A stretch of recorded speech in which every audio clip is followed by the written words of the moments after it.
जरूर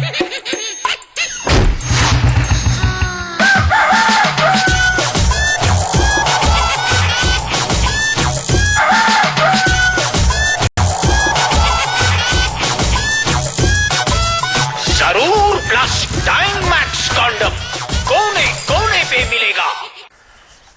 कुछ दिनों बाद पानी के लिए इतनी दूर आकर पैर नहीं तुड़वाने पड़ेंगे। क्यों री?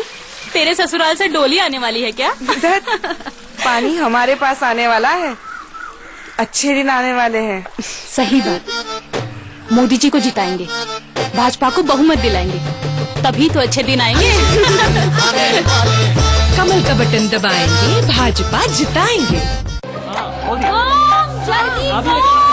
जल्दी जल्दी वो बंद हो जाएगा। जल्दी माँ जल्दी प्लीज। लो हो गया बंद। ल्यूमिनस ज़ीलियो एक ऐसा इन्वर्टर जो आपको पावर बैकअप का टाइम आवर्स और मिनट्स में दिखाए। ल्यूमिनस ज़ीलियो, खुशियों का टाइम रहे हमेशा आपके साथ।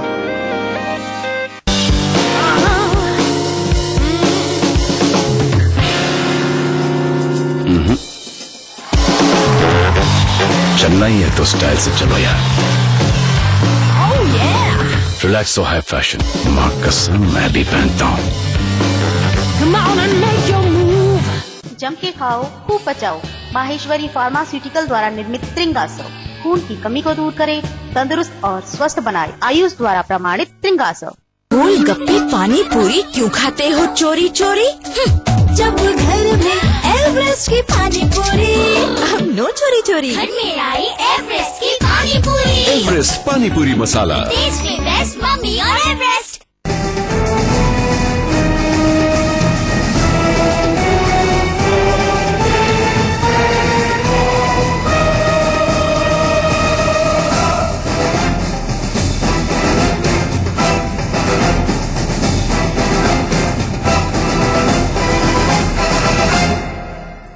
हम कांग्रेस के पावर मंत्रा को समझने की कोशिश कर रहे हैं, जो अपनी चुनावी रैली में आजकल केंद्रीय सरकार की उपलब्धियों को गिना रही है, लेकिन भ्रष्टाचार घोटालों पर बिल्कुल बात नहीं कर रही। लेकिन उसके बाद भी इतने सालों से कांग्रेस जीतती कैसे? जीत का ये मंत्र क्या है? आरिफ मोहम्मद खान साहब हमारे साथ मौजूद है। आरिफ साहब, कितना वाजिब आप इसे कहेंगे कि एक धर्म गुरु धर्म की बात नहीं कर रहा, बढ़ चढ़कर प्रेस कॉन्फ्रेंस कर रहा है और कह रहा है कि आप कांग्रेस के पक्ष में वोट दीजिए। अगले दिन उसी परिवार का एक छोटा भाई कह रहा है कि कांग्रेस की पूरी कोशिश है कि जितने भी गैर कांग्रेसी शासित राज्य है वहां पर ध्रुवीकरण हो। कांग्रेस पार्टी ने सबसे ज्यादा चीट किया है। ये पूरी लड़ाई के बीच में कोई पिस नहीं रहा है, आपको नहीं लगता? मुझे ये लगता है कि हम पहले तो धर्म गुरु की परिभाषा क्या है ये मैं जानना चाहूंगा। किसी मस्जिद में नमाज पढ़ा देने से कोई धर्म गुरु नहीं हो सकता, और धर्म गुरु कोई नमाज अगर पढ़ाता है तो वो इस देश का नागरिक भी है, और नागरिक होने के नाते उसे अपनी राय रखने का भी अधिकार है। हमें काहे को उसके ऊपर कोई आपत्ति होनी चाहिए। लेकिन मैं फिर लौट के आ रहा हूं उस जगह कि जहां आप मुस्लिम और अल्पसंख्यक को आप इंटरचेंजेबल तौर पे इस्तेमाल कर रहे हैं। जब आप किसी को अल्पसंख्यक कहते हैं तो आप उसको ये कह रहे हैं कि तुम दूसरों से बराबरी में कम हो, और इसे मैं अपना अपमान मानता हूं कि मेरे धार्मिक आस्था के कारण नहीं। भारत का संविधान बिल्कुल स्पष्ट है। भारत का हर नागरिक और उसके अधिकार, उसके ऊपर वो किस धर्म का है, क्या भाषा बोलता है, किस लिंग का है, कहां पैदा हुआ है, इसका कोई असर नहीं पड़ता उसके ऊपर। मेरी सारी आपत्ति इस बात पर है कि अंग्रेजों की जो विरासत है, जिसको हमारे राजनीतिक दल वोटों को नागरिक का वोट के लिए अपील करने की बजाय वो उसे ग्रुप वोट में लेना चाहते हैं, और मीडिया में बजाय इसके कि इस पूरे ढकोसले को एक्सपोज किया जाए, मीडिया भी वही भाषा इस्तेमाल करने लगता है। और उस अज्ञानता का और जो संविधान नहीं, ये बिल्कुल आप जो शब्दों सर, मैं तो मुद्दों पर बात कर रही हूँ। मैं तो मुद्दों पर बात कर रही हूँ। मैं तो यही कह रही हूँ मजहबी मुद्दे आगे आ जाते हैं। कहाँ कांग्रेस विकास पर चर्चा कर रही है? अभी कहेंगे आप अभी। अच्छा चलिए, अब मैं इस मैच में तो शामिल नहीं होऊंगा कि आप मुझे बीच में काटें और कहें मैं आपके शब्दों को ही कोट करे देता हूं कि लखनऊ के फला इलाके में जहां अल्पसंख्यक हैं अल्पसंख्यक अल्पसंख्यक सिर्फ एक सेंस में संविधान ने इस्तेमाल किया है, और वो है शिक्षण संस्थान स्थापित करने के लिए। उसके अलावा और वहां भी केवल ये विश्वास देने के लिए कि ऐसी संस्थाओं को मदद देने में सरकार किसी किस्म का भेदभाव नहीं करेगी। राजनीतिक तौर पे कोई अल्पसंख्यक नहीं है। राजनीतिक तौर पे ध्यान रखिए कि किसी भी कॉन्स्टिट्यूशनल डेमोक्रेसी में, संवैधानिक लोकतंत्र में जो राजनीतिक मंत्र है वो है one with law is majority. जिसका आचरण, जिसका व्यवहार संविधान कानून सम्मत है वो बहुमत है। अल्पसंख्यक वो है जो कानून को तोड़ता है। नहीं तो इसका राजनीतिक, आपको नहीं लग रहा है कि इसका राजनीतिक फायदा उठाया जा रहा है? शब्दावली का प्रयोग है। मैं भी तो यही कह रहा हूं, जब ये बात कही जाती है कि ये वास्तविकता है हमारे समाज की, सही है, ये वास्तविकता है, लेकिन हमारे संविधान ने हमारी महत्वाकांक्षा बताई है कि जहां हम बिरादरी से, जाति से, भाषा, इस सबसे ऊपर उठ के अपने आप को नागरिक के तौर पे देखें। और इस देश का, आज इस देश का ये भारत राष्ट्र ये अंग्रेजों के तहत नहीं है कि जहां ये समुदायों का संग्रह था। ये आज भारत राष्ट्र की इकाई संविधान के मुताबिक भारत का नागरिक है, समुदाय नहीं है। इसको आप जब बहस का मुद्दा बनाते हैं तो आप इस चीज को, उसको क्रेडिबिलिटी दे रहे हैं, उसको रेस्पेक्टेबिलिटी दे रहे हैं, और बिल्कुल फ्रीली यूज कर रहे हैं एक वर्ग के, एक समुदाय के बारे में कि वो अल्पसंख्यक हैं। अल्पसंख्यक कौन है? तो मुझे इसमें पूरी चीज पर आपत्ति है। स्वामी अग्निवेश जी, आपके ऊपर नहीं कह रहा हूं, मैंने इसके ऊपर खूब लिखा, ठीक, मैंने खूब लिखा है इसके ऊपर, बोला हूं इसके ऊपर, पार्लियामेंट में भी, बाहर भी। स्वामी अग्निवेश जी, इतनी कमीशन ने इतनी रिपोर्ट सामने निकल कर आई है स्थिति और हालात को भांपने के लिए, आपको लगता है कि उसको लागू करने में भी राजनीति हो गई, ठीक तरीके से वो लागू नहीं हुई?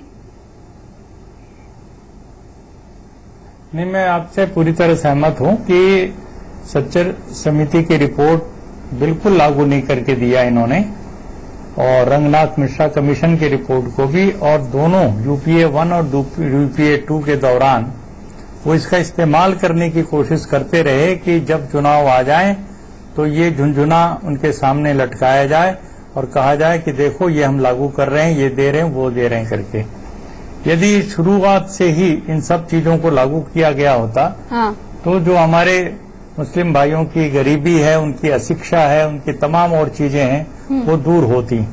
लेकिन अभी मुझे नहीं लग रहा है कि ये इस समय कांग्रेस का ये जो झुंझुना काम करने वाला है। मुझे नहीं लग रहा है कि कांग्रेस ने जो भी कुछ हवा खड़ा करने की कोशिश की है नरेंद्र मोदी के खिलाफ कि भाई वो डराने की बात, वो काम करने जा रही है। आज का मुसलमान काफी चौकन्ना है और सजग है। अच्छा अग्निवेश जी, नौजवान अग्निवेश जी, दो भाषण पर अगर बात करें, बीजेपी की रैली है, कांग्रेस की रैली, आपको क्या लगता है बीजेपी की रैली में मुद्दे क्या होते हैं? कहीं राम मंदिर आपको दिखता है, सिर्फ विकास पर बात होती है। कांग्रेस की रैली है, उसमें ध्रुवीकरण, साजिश, अल्पसंख्यक, ये सब दिखते हैं।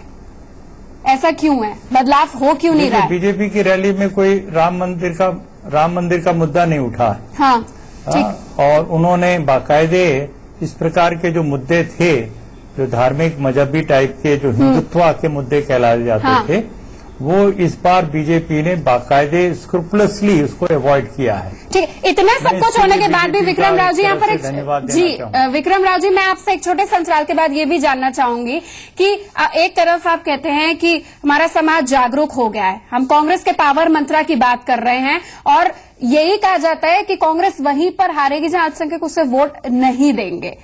ये हम आपसे जानने की कोशिश करेंगे कि इतना सब कुछ हो गया, इतने मजहबी मुद्दों पर बात हो गई, विकास के मुद्दों पर बात हो गई, लेकिन फिर भी वोट मिलता है, फिर सबक लेने की बात की जाती है, फिर वोट मिलता है। पावर मंत्रा के पीछे की वजह क्या है, इसके बारे में जानेंगे, फौरन लौट रहे हैं।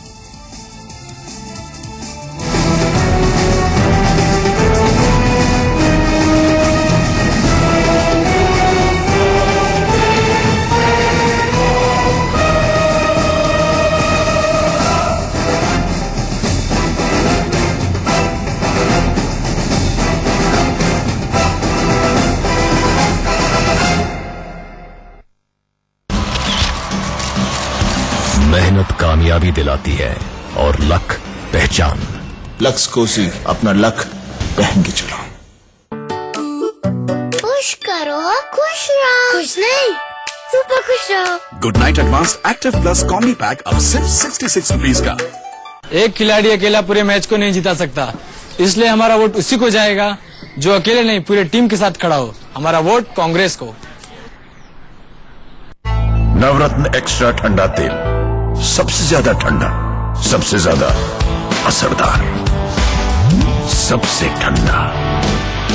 अब नवरत्न एक्स्ट्रा ठंडा तेल के साथ नवरत्न कूल टैल्क मुफ्त। तोड़ देनी चाहिए वो दीवारें जो हम में दरारें पैदा करे, और मजबूत दीवारों के लिए सिर्फ अंबुजा सीमेंट, जो मेरी काबिलियत और रोजगार की दूरी को कम करता है। मेरा वोट उसी को, मेरा वोट कांग्रेस को।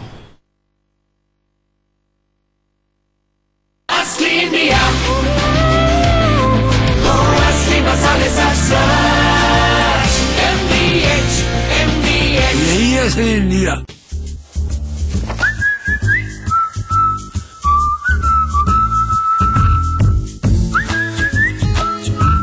जब आपका अकाउंटिंग सॉफ्टवेयर अकाउंट्स के साथ साथ बिजनेस मैनेज करने में भी आपकी मदद करे, तो आप चैन की सीटी तो बजाएंगे ही। Busy business accounting software, not just accounts, manage your business. जिंदगी को आज तुमने खुल के जिया। मोहिनी चाय, मोहिनी पियो, खुल के जिया। मुझे भी खेलने दो ना प्लीज। चल, ये बच्चों की टीम नहीं है। अब देखना एवरेस्ट पाव भाजी मसाला का कमाल। सिर्फ इसी में है पूरे 15 शुद्ध मसालों का सही मिश्रण। खेलेगा क्या? खेलेगा क्या? ये तो कैप्टन है। टेस्ट में बेस्ट मम्मी और एवरेस्ट।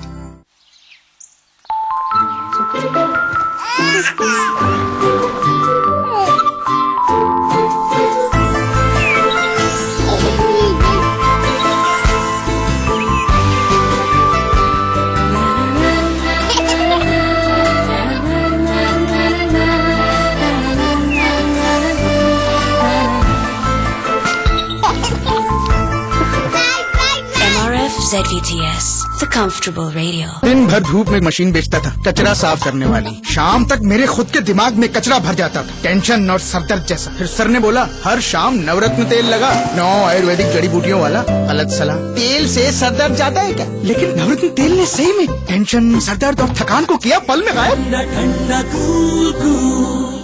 एक तूफान खत्म तो दूसरा शुरू मेरी जान।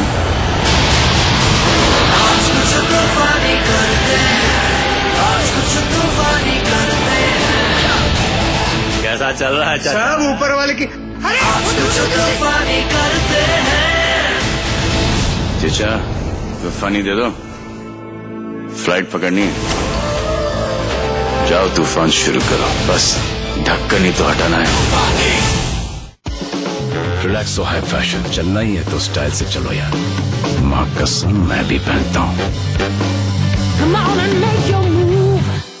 हमारा संकल्प कि कैंट आरओ से अपने परिवार को देंगे 100% सुरक्षा और 100% सेहत। कैंट के आरओ और यूवी से घुली हुई अशुद्धियां भी निकले, पर मिनरल्स बने रहे। आप भी जुड़िए और पिए सबसे सुरक्षित पानी।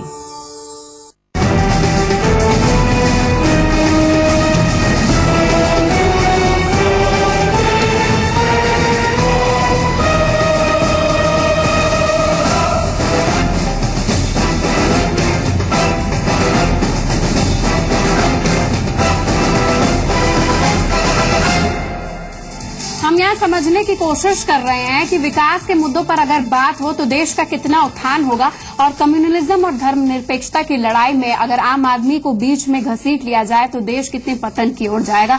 ऐसी सूरत में जब ये चुनाव बदलाव का चुनाव है, विक्रम राव साहब हमारे साथ मौजूद है। विक्रम राव जी, मैं आपसे जानने की कोशिश करूंगी, जहां एक तरफ इतनी कमीशन, इतनी रिपोर्ट बनाई गई, दयनीय स्थिति बताई गई, हर चुनाव से पहले रिजर्वेशन की बात यहां पर की जाती है, मैनिफेस्टोज में तमाम वायदे होते हैं, लेकिन उसके बाद भी जागरूकता के नाम पर 70% अल्पसंख्यक ऐसे हैं जो रजिस्ट्रेशन कराते हैं, वोटिंग भी करते हैं, लेकिन इतना जागरूक हो गए और आज कांग्रेस के बारे में यही कह रहे हैं कि उन्होंने सबसे ज्यादा इस्तेमाल करा है, लेकिन उसके बाद भी कांग्रेस इतने समय से पावर में क्यों है? पावर मंत्रा क्या है? नहीं यार, क्या ये तथ्यात्मक बात नहीं है। मुझे बड़ा अच्छा शब्द इस्तेमाल किया स्वामी अखिलेश जी ने, झुंझुना। ये सारे जो कांग्रेसी झुंझुना इस्तेमाल करते हैं सदियों, इतने दशकों से, अब वो खत्म हो रहा है, वो मोह भंग हो रहा है। कांग्रेस पार्टी की 390 सीटें थी 1952 में, अब घट के कितने में आ गई हैं और घटेंगी। अब मुसलमान भी बड़े जागरूक हो गए हैं कि वो अब बेवकूफ नहीं बनेंगे। कांग्रेस पार्टी हमेशा के लिए सबको बेवकूफ नहीं बना सकती है, लेकिन मैं आरिफ भाई की अकादमिक बहस से जमीनी स्तर पर इसको बात करूंगा कि क्यों धर्म को हम या मजहब को हम अलाउ करते हैं, आने देते हैं चुनाव के समय। सिर्फ चुनाव के समय, रोजमर्रा की जिंदगी होना चाहिए। मैं एक हिंदू के नाते मेरे लिए जरूरी नहीं मैं मंदिर जाऊं, गायत्री पढ़ूं, मैं ईश्वर की आलोचना कर सकता हूं, मैं बिल्कुल मुक्त हूं।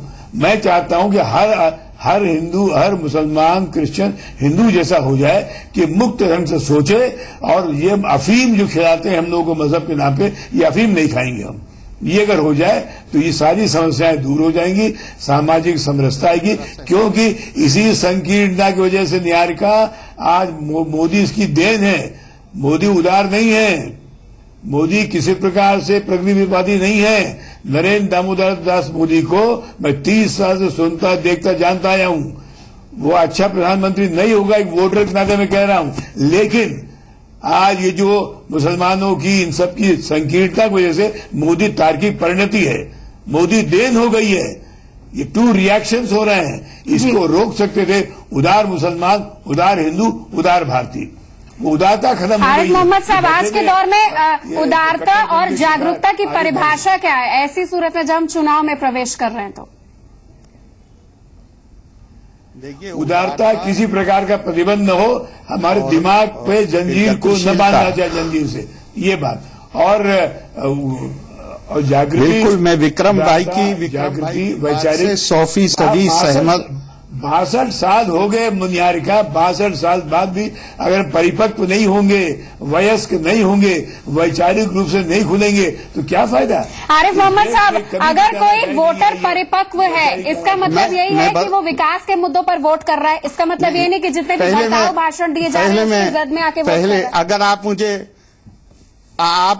आप मुझे इजाजत दीजिए तो मुझे बहुत इंपॉर्टेंट बात लगती है जो विक्रम भाई कह रहे हैं, मैं उस पर कमेंट करना चाहूंगा कि सारी उदारता अगर हमारा आचरण संविधान सम्मत हो जाए, और भारत की तो परंपरा सदियों सिंस टाइम इमेमोरियल है, एकम सद विप्रा बहुधा वदंती, यत मत तत्पथ। और ठीक इसी तरह मैं मानता हूं कि कुरान हकीम में साफ साफ है, लिकुल्ली जालना मिनकुम शिरातन व मिनहाजा, हर शख्स को यह हक हासिल है कि वो अपने तरीके से, अपने बनाने वाले से अपना संपर्क स्थापित करे।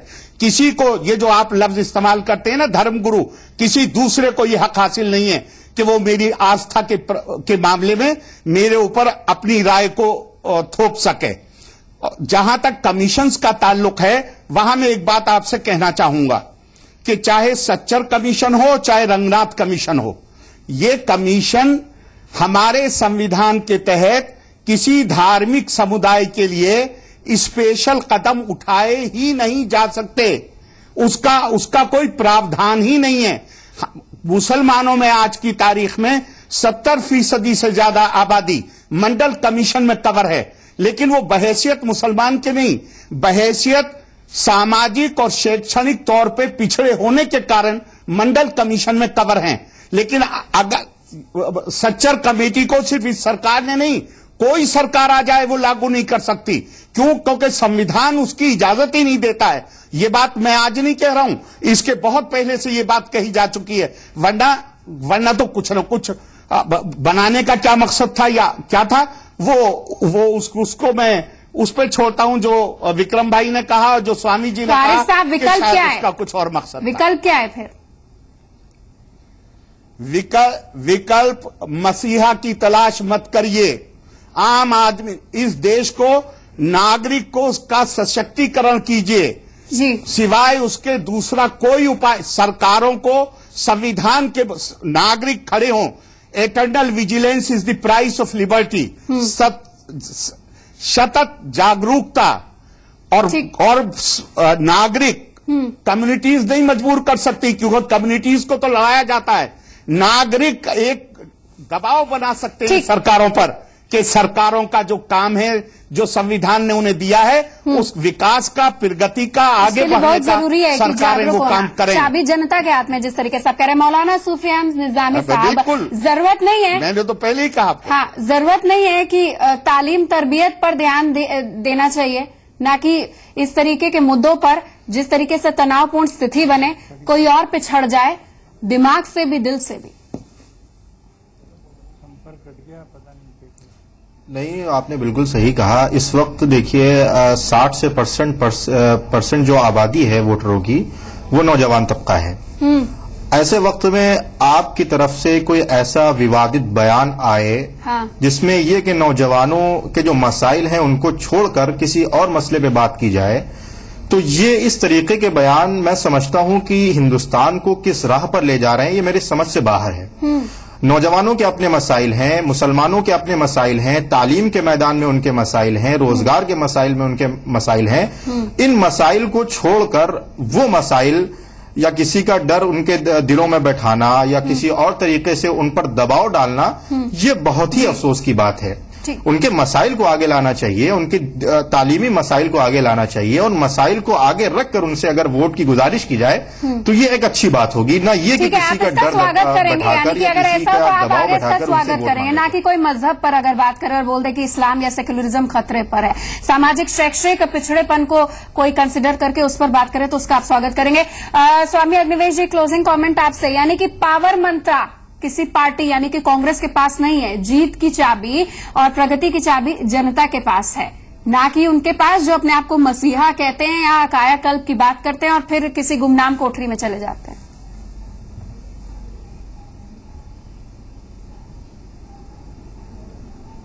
अग्निवेश जी,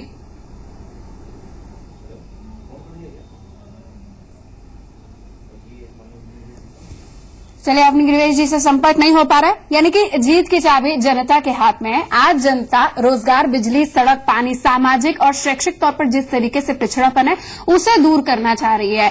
डर है, लेकिन जिस तरीके के चुनावी माहौल में दावे, वायदे और रैलियों में बड़ी बड़ी बातें की जा रही हैं कि विकास का मुद्दा पीछे ना चले जाए और सेक्युलरिज्म और कम्युनलिज्म की लड़ाई में एक बार फिर आम आदमी पीछे ना चला जाए। लेकिन दूसरी तरफ एक आम आदमी बहुत जागरूक है, चाहे वोट की बात हो या अपने हक हुकूक की लड़ाई हो। निश्चित तौर पर यह परिवर्तन का चुनाव है और पावर मंत्र इस बार लग रहा है कि जनता का ही चलेगा। आप सभी सम्मानित अतिथियों का हमारे साथ जुड़ने के लिए, हमारे चैनल पर बात करने के लिए धन्यवाद। और इसी के साथ इस विशेष पेशकश में बस इतना ही।